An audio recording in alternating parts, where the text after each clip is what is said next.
Okay, let's call this meeting of the Robla School District Board of Trustees to order. Will you please rise and join me in the pledge to our flag? I pledge allegiance to the flag of the United States of America and to the republic for which it stands, one nation, under God, indivisible, with liberty and justice for all.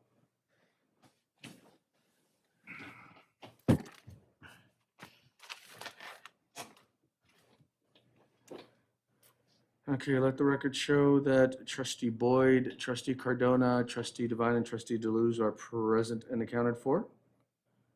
No action was taken in closed session. I'll entertain a motion to adopt the agenda. So moved. Second. Been moved and second. All those in favor, please say aye. Aye. Opposed? Abstentions? Motion carries unanimously. We'll now move on to communications, public comment. This is an opportunity for individuals to address the board on items that are not on the agenda. If you'd like to do so, please do so in the chat there in YouTube. We will, and then we will read it for you. So we'll give you a few minutes to go ahead and put those comments in.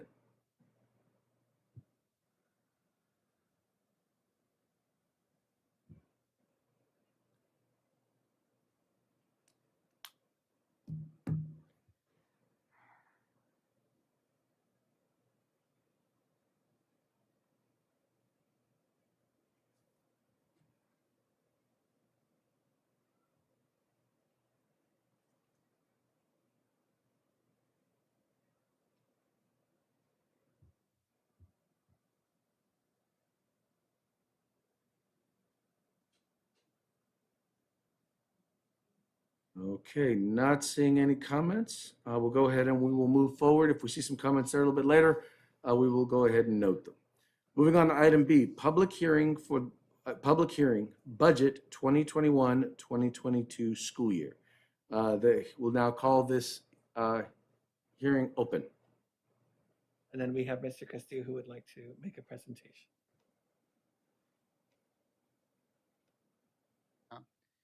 Good evening, President Deleuze, board members. Speak into the microphone, please. Thank you. So we start over again. Okay. Good evening, President Deleuze, board members, and Superintendent Reyes. We are presenting the 2021-22 public hearing and adopted budget, keeping in mind our vision statement: every student reaches their potential in the growth-minded environment, rich in challenging practice, and to reflect the learning for all. The package, the budget adoption in your package is 164 pages. Today we will present an overview, and those are the budget assumptions used in the budget. We will discuss our enrollment, our average daily attendance, our general fund in detail. Something new that you have not seen before is COVID-19 funds in detail. We'll discuss the other funds, how funds are allocated to the school size, our multi-year projections, and our opportunities and challenge. The local control funding formula increases by 5.07% for fiscal year 21-22, and it's assuming ADA right here is based on the ADA from 1920, so it's 2 years back, and it's about 1,965. Our duplicated count is about 92%. So our budget assumptions within the budget, we had to do lottery. Lottery is breakdown in unrestricted and restricted. The proposition 20 is we can only use those funds for instructional materials. Unfortunately, our pension costs continue to increase. Both CalSTRS and CalPERS are increasing, and we do not have any revenues from the state for these pension costs, so the district has to pay from the revenues that we get. We also included in the budget for other post-employment benefits is 1% is included in the budget, and all the assumptions from the governor's main revise are included. And those are the one-time funds from the federal and the state are included. One major change you will see right here is the cash flow, the deferrals. When I was here a year ago, we were talking about cash deferrals. This year, we don't have cash deferral. It's only one year, 1 month from June 22, but they will pay us from July. It just doesn't even make sense in the community because we know the state has a cash to pay, but that's their proposal right now. So average daily attendance, student enrollment, that's probably our most significant challenge for the district. You will hear me saying that again. We're getting funded based on 1920, but for the following year, we cannot do that anymore. So we are expecting declining enrollment of 114 students. And that will be the question is, will this is a one-time due to COVID-19 or will this continue? We are projecting that it will this one time. So 2023, 2024, we are assuming the same enrollment as 21, 22. You have seen this slide before. It's 75% of our revenues are from the state. The majority, 70% is from the local control funding formula. This directed from the average daily attendance. The federal revenue right here is 21% for 21, 22. In normal years, I went back compared to 3 years, it's about 5-6%. This has been increased significantly due to COVID-19 funds. So our total revenue, this is on percentage. The majority is 23 million is due to the local control funding formula, and the federal revenue is almost $71 million, and that is the 21% and the 70%. So we expect about $33.6 million. So this is one picture about one point in time, what a difference 12 months makes. 1 year ago, when I was in here, we were expecting, you remember, 10% cash deferrals. What a difference a year makes. So compared to last year, we are experiencing 32. We are going to get about 32.65% revenues higher. Just federal revenues alone, we were pre-COVID, in the fiscal year 1920, the federal revenues have increased by 419%. I just want to remind us, all of us, this is one-time funds. They will expire, so this is just one-time funds that we are grateful to have them, but they are just one-time revenues. So now let's talk about the expenditures. Again, you have seen this pie chart before. Now our salaries and benefits make the majority of our expenditures. Is 82%. Our budget is salaries and benefits. Anyway, we look at our unrestricted general fund, that will be about 86%. We are very grateful with our bargaining partners. We are settled for 21, 22. So we know the majority of the spenders, that where we have in the budget, that's what they will be. So we will not expect much changes. So this is our general fund expenditures. Again, the majority are salaries and benefits. Our increase is almost 23% in expenditures from last year adopted to this year adopted. You will see, well, how can you do that? That's too high. I will ask myself a question. The majority of this significant increase is summer school. We're summer school, we're spending about $2 million. So our expenditures increased by 23%, but if we just go back, our revenues increased by 32.65%. So we will have some carryover funds. So we want to spend some time, and this is the COVID-19 funds. So what I call is, we have this conversation with the superintendent often. What we call is, since COVID-19 affected us back in March 2020, we have received, our district has received 11 buckets of funds. So this is the funds that we have received, total almost $13.6 million. So this is the awards that we have received. As of for this fiscal year, we will spend $4 million, leaving us for the remaining $9.56 million. We have budgeted in your package $5.3 million leaving us $4.2 million available funds. Hopefully this graph shows it's like it's 11 buckets that we have to track. We do quarterly reporting that have different timelines. Our district, we are usually in first in, first out. We want fully transparent. This manage will go away in a couple of years in 24, but this is where we have been managed during this year, and we continue for the following year. So this is the COVID-19 funds. Again, I want to spend this includes federal and state. The number 3 means federal. The number 7 is a state requirement. Some of them they go hand in hand, and we could usually simultaneously. So this is included in your package, but I just want to bring it up so because it is significant, and I consider them very material. So besides the general fund, we have other funds, and I just when I just talk about it, just in the wielding fund, there's no new revenues. It's just when we sold our bonds, that's what we have. We are assuming right here that we will complete our buildings that we have for the following years. Of course, this could change, and we could adapt that. Then the Child Development Fund, about a month ago, Chris Earhart was here and did a whole presentation about child development, so I'm not going to go in a lot of detail. Just want to, I would just touch on bases we heard today. Unfortunately, we are experiencing declining enrollment in the school, and it is significant. It's like over 100 students compared to pre-COVID-19. So it's something that we are managing that. So the revenues and the expenditures might need to be adjusted.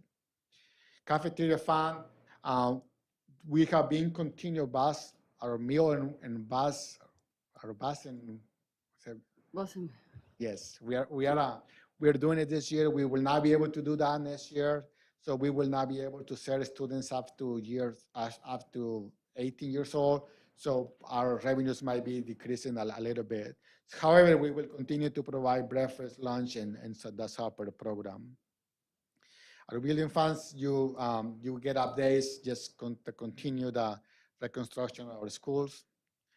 Developer funds, they have been very, very consistent, so that's we are assuming for the following year.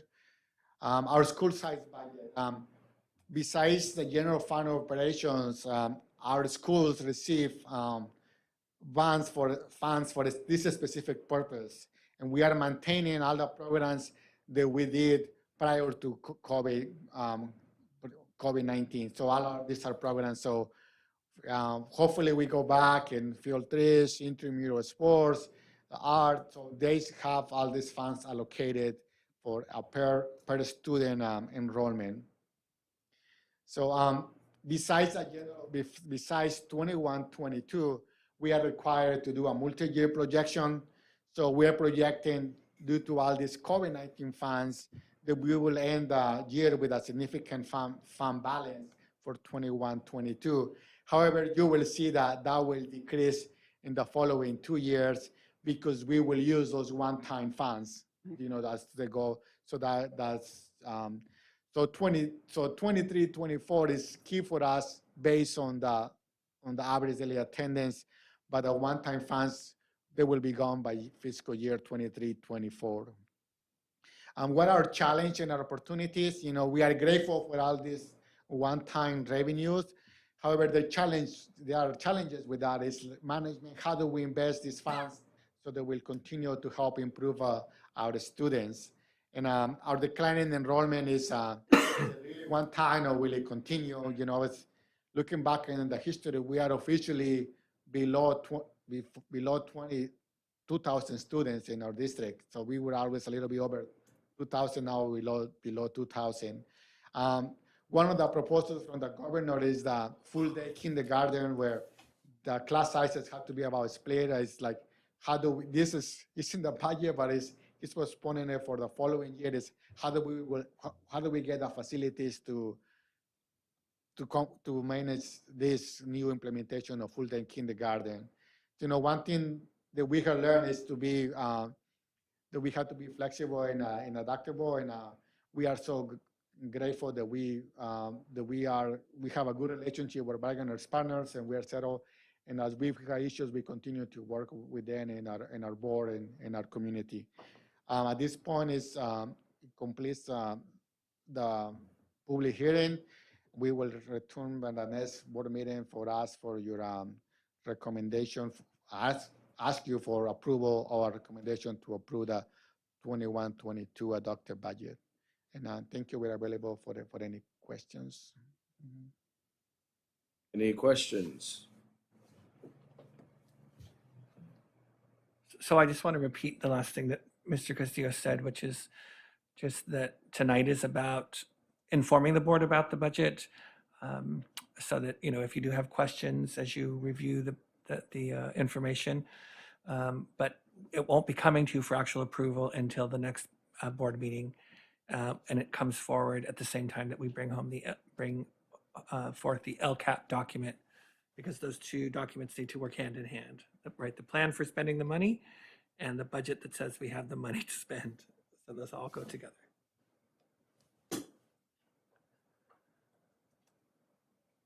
Well, I thank you. I very much appreciate the presentation. I appreciate in particular, the I hate to use the word, but I like the conservative outlook in terms of recognizing that these are one-time funds, recognizing that although it looks like we have this huge windfall, in the end, this is a windfall that's got to last us for quite a while. You did a good job, I think, of also presenting some of the challenges that we're going to be facing. Obviously, declining enrollment is something that is a concern, because our enrollment was declining even before COVID. It just wasn't declining quite as fast as we saw over the last year. You have a question regarding that. Are we allowed to use any of the COVID funds for like a reach out program to the community to let them know how amazing Robla School District is?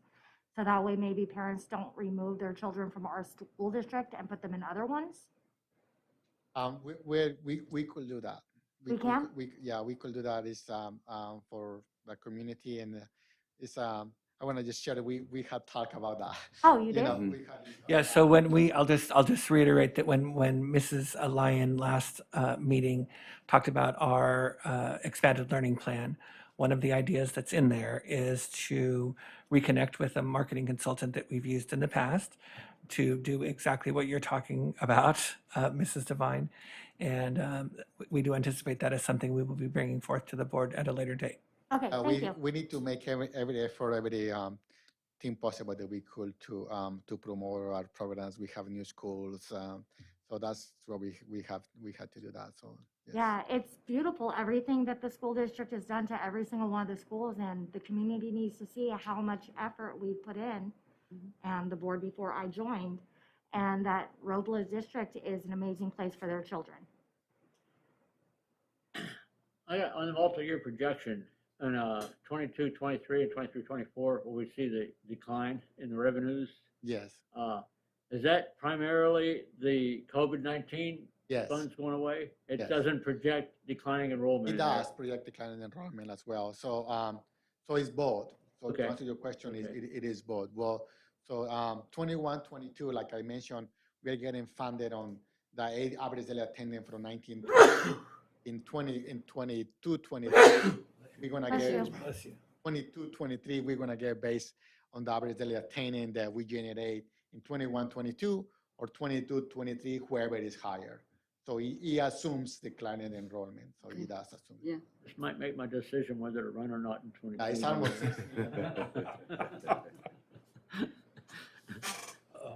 Any additional questions or comments? No. Hearing none, thank you so very much. Good time. Thank you. Thank you for your time and Thank you. your presentation. Okay, now we're at the, any board member requests for future agenda items? Do you need a motion to close the public hearing? Oh, that's right, almost forgot. Second. Okay, it's been moved and seconded to close the hearing. All those in favor, please say aye. Aye. Opposed? Abstentions? Motion carries unanimously. Okay, now we'll move on to board member requests for items. Mr. President, we have an action item. Okay, I'm sorry. All right. This is what happened when you. You wanna- Oh, action item, here we go. I got it. Okay, on action items, approval of prime contract change order number 2, pre-construction, demolition, landscaping, grading, and partial utilities construction for the facilities improvement at Glenwood Elementary School identified in the Robla District's Facility Assessment and Implementation Plan. So moved. Second. Moved and seconded. We do have Mr. Flores in here on a Zoom, and do you want to say a few words about this, Mr. Flores?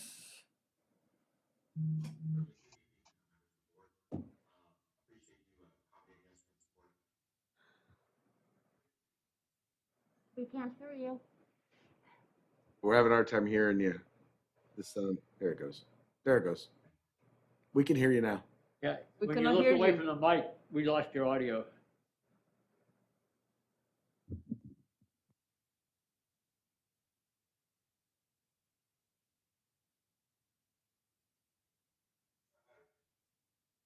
Yes.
Are there any questions? Okay, thank you very much. Okay, so hearing now, move on to a vote. All in favor, please say aye. Aye. Opposed? Abstentions? Motion carries unanimously.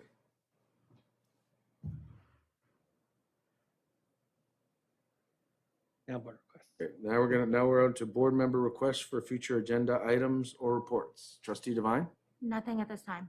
Trustee Cardona, Nothing. Trustee Boyd. I was thinking the other day, might want to discuss, sometime back, we had talked about having board retreats or study sessions every couple of years. Mhm. Might want to discuss whether to do another one or not, on down the road, but Yeah. to start planning on it if we need to. Okay, no, I think that sounds good. Sounds good. All right, with that, do I need to, am I adjourning the meeting or am I? Okay. You are, because, yeah. And then we're going to, okay, this meeting is adjourned. I should know if it was adjourned or if it was Yeah. recessed. That's